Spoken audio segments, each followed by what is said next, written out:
지역 맞춤 부동산 세미나 우리 동네 맛동산 자세한 내용은 영상 하단의 링크 혹은 3프로 앱을 통해서 확인하세요. 자, 이어서 3부 바로 시작하도록 하겠습니다. 네. 유선남님 기다리고 계신데요. 만나보겠습니다. 안녕하세요. 네, 안녕하십니까. 네, 안녕하세요. 네, 안녕하세요. 어제 출장 잘 다녀오셨어요? 어저께 10시간 내내 운전을 해서 갔다 왔더니, 굉장히 이제 몸 필요함이 아직 가시질 않네요. 아, 잠깐만요. 편도 10시간입니까? 아니요, 왔다 갔다 열심히. 아, 왔다 갔다. 5시간. 그 5시간씩을 운전을 하셨던. 이야. 한국에서는 상상도 못할 일인데 미국에서 흔한 일이에요. 정말 고생 네. 많으셨습니다. 자, 오늘 그 주요 일정부터 한번 볼까요? 네, 그럼 오늘 주요 일정 먼저 여러분들과 같이 짚고 넘어가 보도록 하겠습니다. 자, 오늘 같은 경우는 제가 개인적으로 굉장히 좋아하는 지표 중 하나인 ISM 제조업 고용지수가 나오게 되는데요. 현재 이 ISM 제조업 관련된 지표에서 사실상 섹터별로 여러분들이 인터뷰를 바라볼 수 있으므로 사실상 여러분들이 어떤 섹터에 스페시픽하게 투자를 하고 계시다면 그쪽 상황을 좀 더 특정 지어서 살펴볼 수 있는 지표가 아닌가라고 생각이 들고요. 그리고 노동부에서 발표하는 제조업 구매 관련 지수도 오늘 발표가 되게 됩니다. 그리고 오늘 중요한 스케줄 중 하나인 파월 연준 위원장의 연설이 예정되어 있는데요. 일단 파월 같은 경우는 미국 동부 시간 기준으로 2시쯤 리사 쿡과 동시에 패널 멤버로 참여해서 현재 일어나고 있는 경제에 대해서 이야기를 나눌 것으로 예상이 되고 있는데요. 일단 이런 부분들 관련해서 애널리스트들의 의견은 과연 파월이 등장을 해가지고 아마 내년 금리 인하에 대한 기대치를 과연 평가절하할 것인지에 관해서 이야기를 나누지 않을까라고 많은 사람들이 의견을 좀 내고 있습니다. 자, 그리고 11시에도 파월 연준 의장의 연설이 좀 있는데요. 일단 이것도 아마 시장에서는 굉장히 중요한 스케줄로 보고 있는데 일단은 저도 어떤 스케줄인지 정확하게 확인을 못 해봐가지고 만약에 나오는 대로 여러분들에게 알려드리도록 하겠습니다. 네. 자, 그리고 네. 어저께 기준으로는요, 나온 지표들이 일단은 잠정주택 매매 지수가 나왔는데요. 예상치보다 소폭 높은 수치가 나왔습니다. 다만 시장에 영향을 줄 정도로 좀 크게 다른 수치는 아니었다라고 보고요. 그리고 차이신 중국 제조업 금융관리자 지수가 또 오랜만에 또 플러스로 돌아서면서 일단은 좋은 소식이 중국 쪽에서 들려오기도 했다라고 여러 가지 이야기가 나왔습니다. 네. 그 혹시 파월 의장이 발언이 좀 매파적일 것 같으세요? 어떠세요? 일단은 요거 관련해서 조금 이따가 더 말씀드리겠지만 네. 사실 닉 티미라우스 기자가 좀 재미난 이야기를 해가지고 이제 닉 티미라우스 기자가 이런 얘기를 했거든요. 아마 연준의 금리 인상은 끝이 났을 것이다 라고 얘기를 했습니다. 사실 이렇게 대놓고 얘기한 거는 조금 재미난데 닉 티미라우스 기자 같은 경우는 연준의 비공식 대변인이라 불릴 정도로 굉장히 정확한 이야기를 자랑을 하고 있는데 일단 이분이 얘기를 하기로는 지금 현재 인플레이션은 내려가고 있고 더 이상 금리를 올리지 않아도 연준은 자신의 차 있다. 인플레이션이 내려올 것이라고. 그러나 그들은 여전히 지금 인플레이션 수치에 만족하지 않으므로 아직 이런 부분들에 관련해서 아직 바깥에 외부에 얘기를 할 정도로는 아닌 것으로 보인다라고 얘기를 하면서 12월에 있을 FOMC에서는 금리에 대해서 동결을 주장할 것으로 보인다라고 얘기를 했고요. 그리고 아까 제가 말씀드리다 만 부분인 11시에 있는 미팅에 대해서는 일단 스펠만 대학교에 관련해서 가서 거기에 총장과 잠시 이야기를 나누는 정도라고 얘기가 나와 있네요. 알겠습니다. 그래도 저 닉 티미라우스 기자가 저렇게 얘기하니까 기분은 좋네. 다행이다. 다행이다. 그러니까요. 예, 알겠습니다. 자, 그리고 결국은 오펙 플러스 국가들이 감산을 하기로 결정을 했죠. 네, 맞습니다. 어제자 기준으로 사실 오펙이 언제 감산을 논의 중이다라고 얘기를 했는데 이제 확정이 됐습니다. 100만 배럴 추가 감산에 합의를 했다는 소식이 전달이 되기도 했지만 유가는 어제자 기준으로 떨어진 결과를 좀 냈는데요. 일단 그런 부분들이 왜 그러냐면 사실 이번 감산이 사실상 다들 강제로 하는 감산이 아닌 이제 다들 자의적으로 자발적으로 하는 감산이다 보니까 사실 이런 부분들 관련해서 지켜지지 않을 것으로 많이들 우려가 된다라고 얘기를 하더라고요. 특히 사우디 같은 경우는 하루 100만 배럴의 자발적 감산을 내년 1분기까지 연장하기로 했고요. 이라크는 추가적으로 하루 22만 3천 배럴의 원유 감산, 아랍에미리트는 16만 3천 배럴, 쿠웨이트는 13만 5천 배럴, 그리고 카자흐스탄은 하루 8만 2천 배럴, 알제리가 하루 5만 1천 배럴, 오만이 하루 4만 2천 배럴을 감산하기로 했는데요. 그럼에도 불구하고 이게 자발적인 감산으로 의무가 아니라는 점에서 사실상 대부분의 오펙 플러스의 회원국들이 감산을 따를지 아닐지에 대한 우려가 좀 있다라고 합니다. 특히 제가 저번에 말씀드렸던 아프리카 국가들, 특히 앙골라 같은 경우는 이날 오펙이 요구하는 새로운 생산 쿼터를 아예 지키지 않을 것이라고 발표를 했기 때문에 특히 아프리카 2대 산유국으로 많이 인정받는 앙골라 같은 경우는 내년 1월부터 하루 118만 배럴의 원유를 생산할 것이라 발표를 했는데요. 이거는 애초에 오펙이 정했던 111만 배럴의 쿼터를 크게 웃도는 수준이다 보니까 아무래도 이제 이런 부분을 관련해서 원유 시장에서 여러 우려가 포함이 된 것으로 보입니다. 네, 알겠습니다. 네, 자, 그다음에 뭐 원유에 의존된 국가들은 좀 힘들 수 있겠죠, 네. 사실. 예. 자, 그다음에 이제 이스라엘 하마스 전쟁, 자, 업데이트 좀 부탁드리겠습니다. 네, 이스라엘과 하마스의 전쟁이 다시 시작됐습니다. 이제 매일 하루씩 밀리던 휴전이 일대 서로 의견이 좀 충돌하기 시작하면서 이제 바로 휴전 조건이 끝났고요. 그리고 이스라엘 쪽에서는 이 휴전이 끝나자마자 가자 지구에 공습을 가했다라는 뉴스가 나왔는데요. 일단 이런 부분들 관련해서 서로에 대한 비난이 계속 퍼부어지고 있습니다. 일단 이스라엘 같은 경우는요. 하마스가 원래 이번 단체 석방하기로 했던 약속을 할 때 원래 납치된 여성들을 모두 석방하겠다고 했는데 사실 모든 여성들을 석방하지 않음으로써 협정을 위반했다라고 하고요. 하마스가 이스라엘에 미사일을 발사를 하면서 협정을 먼저 위반했다라고 얘기를 했고요. 반대로 팔레스타인 이슬람 단체에서는 이스라엘 정부가 목요일 밤 인질 교환 제안을 했는데 추가적인 인질 교환을 통해서 휴전을 연장시키는 방안에 대해서 동의를 하지 않았다라고 서로 비난을 했다는 소식이 전달이 됐습니다. 네. 알겠습니다. 자, 그리고 사실 저는 유선남님이 보는 사이버 트럭이 제일 궁금합니다. 현지에서 사이버 트럭 공개에 대해서 좀 분위기가 어떤지 좀 전해주시겠어요? 일단은 저는 사실 사이버 트럭 재밌게 봤거든요, 발표. 근데 일단 기본적으로 많이 포럼들에서 들려오는 거는 생각보다 비싸다라는 얘기가 굉장히 많았던 것 같아요. 일단 저 같은 경우는 애초에 뭐 사이버 트럭이 약속한 가격에 팔릴 거라고는 생각을 못 하고 있었거든요. 아무래도 4년 전에 예상치로 발표했던 가격보다 거의 뭐 한 50%가량 비싸게 나왔는데 사실 그 사이에 많은 인플레이션이라는 어마어마한 일이 있었기 때문에 그 가격을 지키지 못할 거라고는 당연하게 생각을 했었는데 아마 다른 투자자 혹은 많은 애널리스트 사이에서는 지금 가격이 그것보다도 그걸 감안하더라도 좀 비싸다고 생각이 좀 된 것 같고요. 현재 사이버 트럭 같은 경우는 가장 싼 모델이 69,990불에 팔릴 예정이고요. 가장 비싼 모델인 모터가 3개 달린 버전은 사이버 비스트라고 해서 99,990불에 이제 팔릴 예정이다라고 얘기가 되는데요. 다만 그럼에도 불구하고 현재 대량 생산 관련해서 이게 테슬라의 나이트메어, 이제 테슬라의 악몽이다라고 표현할 정도로 아직까지는 대량 생산에서 완벽한 모습을 보여주지 않고 있기 때문에 아마 2025년이 되어서야 픽업이 가능할 것으로 예상이 된다라는 글들이 굉장히 많이 올라오고 있어서 전체적으로 이런 부분들이 테슬라의 주가에는 어제 조금 하락하는데 일조를 하기도 했다라는 소식들이 여러 가지 뉴스를 통해서 전달이 되기도 했고요. 다만 개인적으로는 생각했을 때 결국 사이버 트럭에 대한 부분들이 뭐 느려지는 거야. 뭐 이미 많은 분들이 예상을 했기 때문에 저는 개인적으로 그렇게까지 나쁘게는 보지는 않았고요. 원래 뭐 일론 머스크가 자기가 말한 것보다 좀 늦어지는 거야. 이건 약간 너무 자주 있는 일이라 다 이렇게 약속을 지켜준 것만 해도 개인적으로 만족하는 부분들이 있다라고 생각이 좀 듭니다. 저는 사실 그 현지의 분위기가 궁금한 이유가 뭐냐면 워낙 그 미국은 픽업 트럭을 많이 사잖아요. 그래서 사실 제가 뭐 그 워낙 많은 그 동영상들을 보다 보니까 남성분들은 좀 이렇게 남자다움을 추구하시는 남성분들은 승용차 타면 안 되더라고요. 픽업을 타야 되더라고요. 아, 그래요? 맞습니다. 약간 이제 그래서 이게 7만 달러를 주고 픽업을 산다는 게 미국인들에게 어떤 의미인가 이게 좀 궁금한 거거든요. 어떻습니까?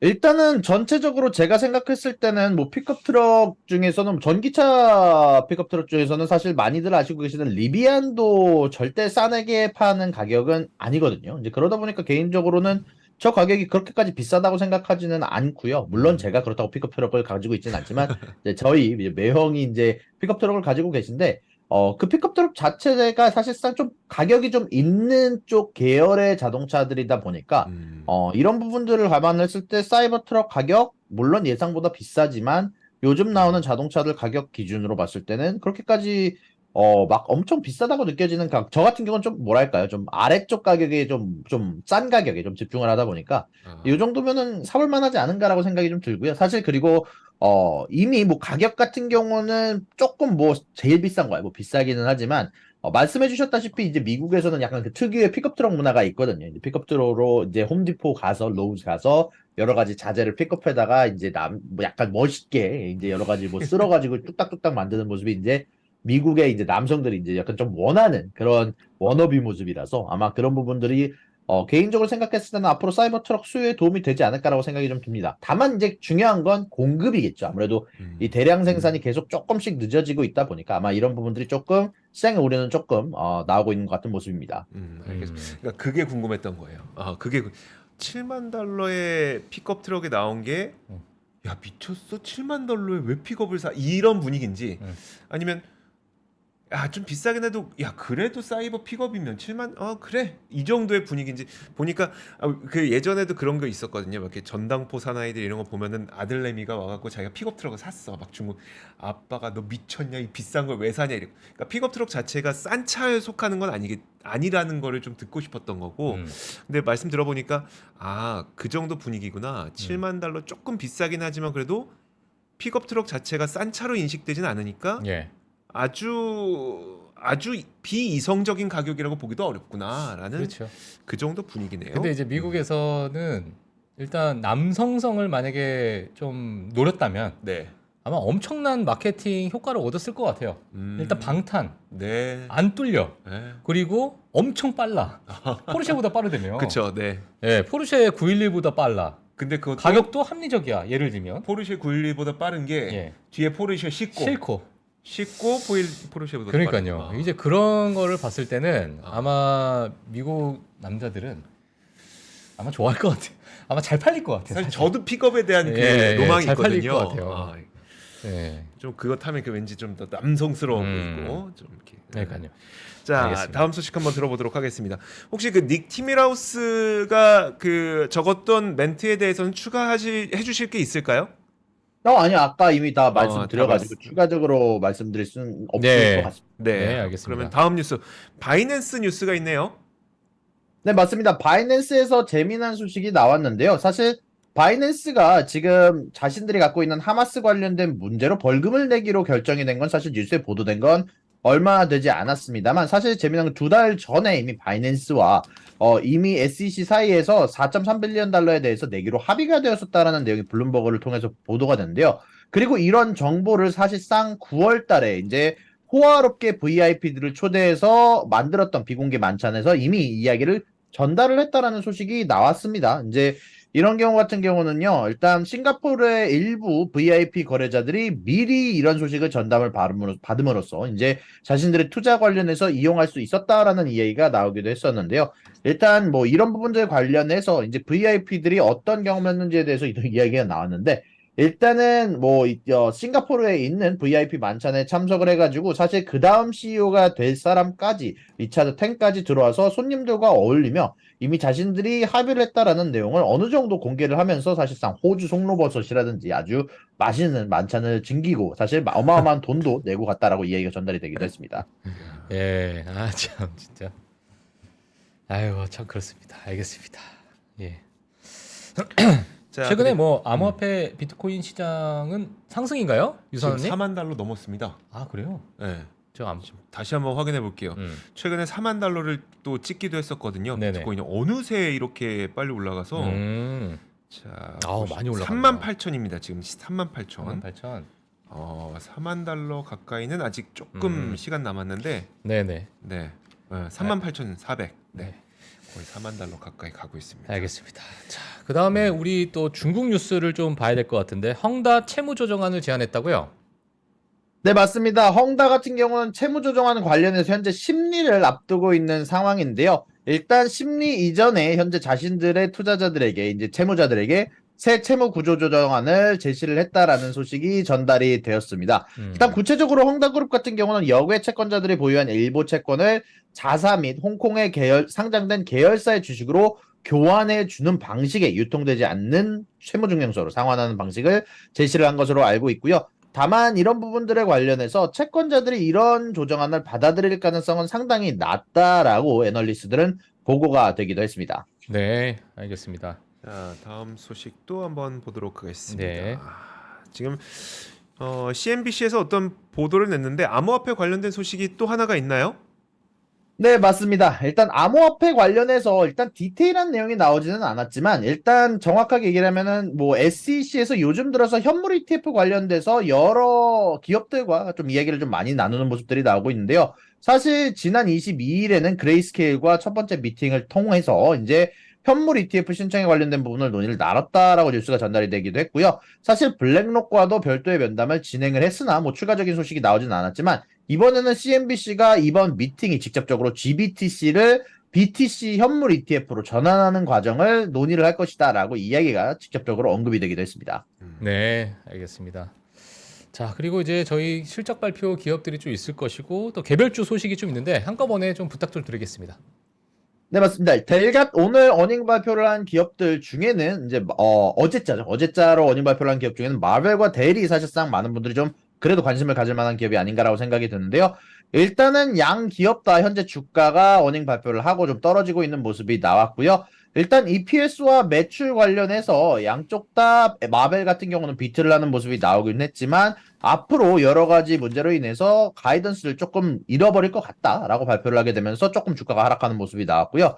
그리고 델 같은 경우는 매출을 미스하게 되면서 현재 주가가 장외에서 5.4%가량 하락하는 모습이 나왔는데 현재 PC 관련해서 역시 수요가 이제 개인 컴퓨터가 가장 수요가 좀 떨어지고 있는 모습이 특히 관찰이 되고 있다라고 어닝에서 발표를 하기도 했고요. 그리고 조금 이런 부분들은 제가 아까 얘기를 좀 하다가 못 갖고 왔던 부분인데 애플이 파라마운트와 같이 자체적으로 지금 제공하고 있는 애플 플러스 패키지와 파라마운트 스트리밍 패키지를 같이 합쳐서 디스카운트된 세일된 가격으로 팔 것을 현재 논의 중이다라는 소식이 나오기도 했고요. 그리고 여러 가지 개별주 소식 몇 개 좀 더 전달을 해드리면 AV고가 현재 VM웨어의 직원 1,300명을 해고를 했다라는 소식이 전달이 되기도 했고요. 알리바바 같은 경우는 모건 스탠리가 평가를 하향 조정하면서 사실상 110불에 달하던 목표가를 90달러로 조정했다라는 소식이 되기도 했고요. 그리고 BNTX 같은 경우도 모건 스탠리가 평가 하향 조정을 하고 목표가를 99달러로 하향 조정을 했다라는 소식이 전달이 되기도 했습니다. 네, 감사합니다. 아이고, 그러네요. 개인 PC가 둔화가 됐나 봐요, 많이. 사실 그 PC 시장도 빨리 회복이 되어야 우리나라 반도체 기업들도 지금 좀 좋아질 텐데 일단은 지금 뭐 스마트폰을 비롯한 세트 업체들은 조금씩 중국에서 약간 수요가 살아나고 있어서 괜찮긴 한데 사실 PC는 아직 좀 살아날 기미를 안 보이는 것 같은데요. 유선남님, PC는 아직 살아날 기미를 안 보이고 있는 걸까요?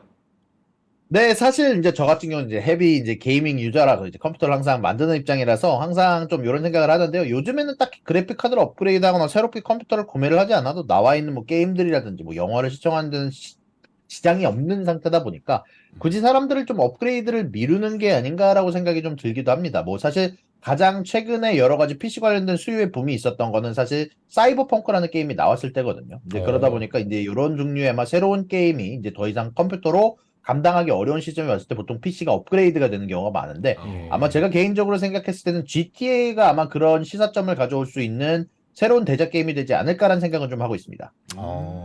그러니까 게임 회사에서 네. 정말 큰 용량이 필요한 게임을 계속 내놔야 돼. 그래야 PC 애들이 아유, 야 저거 하기 이거 위해서 또 버벅거린다. 저거 하기 위해서 컴퓨터를 바꿔야 돼. 그니까. 근데 지금 나온 건 워낙 고사양이니까 네. 웬만한 게임 다 돌아가니까 안 바꾸기 시작하는 거죠. 그렇군요. 같이 협업을 해야 되는 거예요. 아예 잘못 생각하고 있었습니다. 저는 예. PC가 게임 때문에 바뀌라는 걸 몰랐으니까. 거의 게임을 하기 위해서 PC를 바꾸고 고사양 게임은 두 번째 우리 AI 한다. 델 컴퓨터에서 야 우리 이제 AI로 바꿨어. 요거 한마디. 네. 예, 그러면 올라갑니다. 알겠습니다. 그리고 자, 조금 네. 하나만 덧붙이고 네네. 싶은데 사실 이제 재작년 같은 경우는 원래는 보통 게이밍 관련된 수요가 가장 커다랗게 작용하는 경우가 많은데 이제 재작년과 작년 같은 경우는 비트코인이나 암호화폐 관련된 채굴 관련된 문제가 사실 가장 PC 수요를 높였었는데 지금은 약간 채굴 방식이 조금 변화를 주는 종류의 코인도 굉장히 많아지고 사실 예전만큼 코인에 대한 뜨거움이 좀 예전 같지 않은 부분들이 있다 보니까 사실 예전처럼 채굴용 PC가 많이 안 사지는 모습도 사실 이런 PC의 수요 하락에 커다란 몫을 하고 있는 것으로 보입니다. 알겠습니다. 와, 이게 뭐 중국의 경제가 어떻고 이런 설명보다 훨씬 낫네. 그렇죠.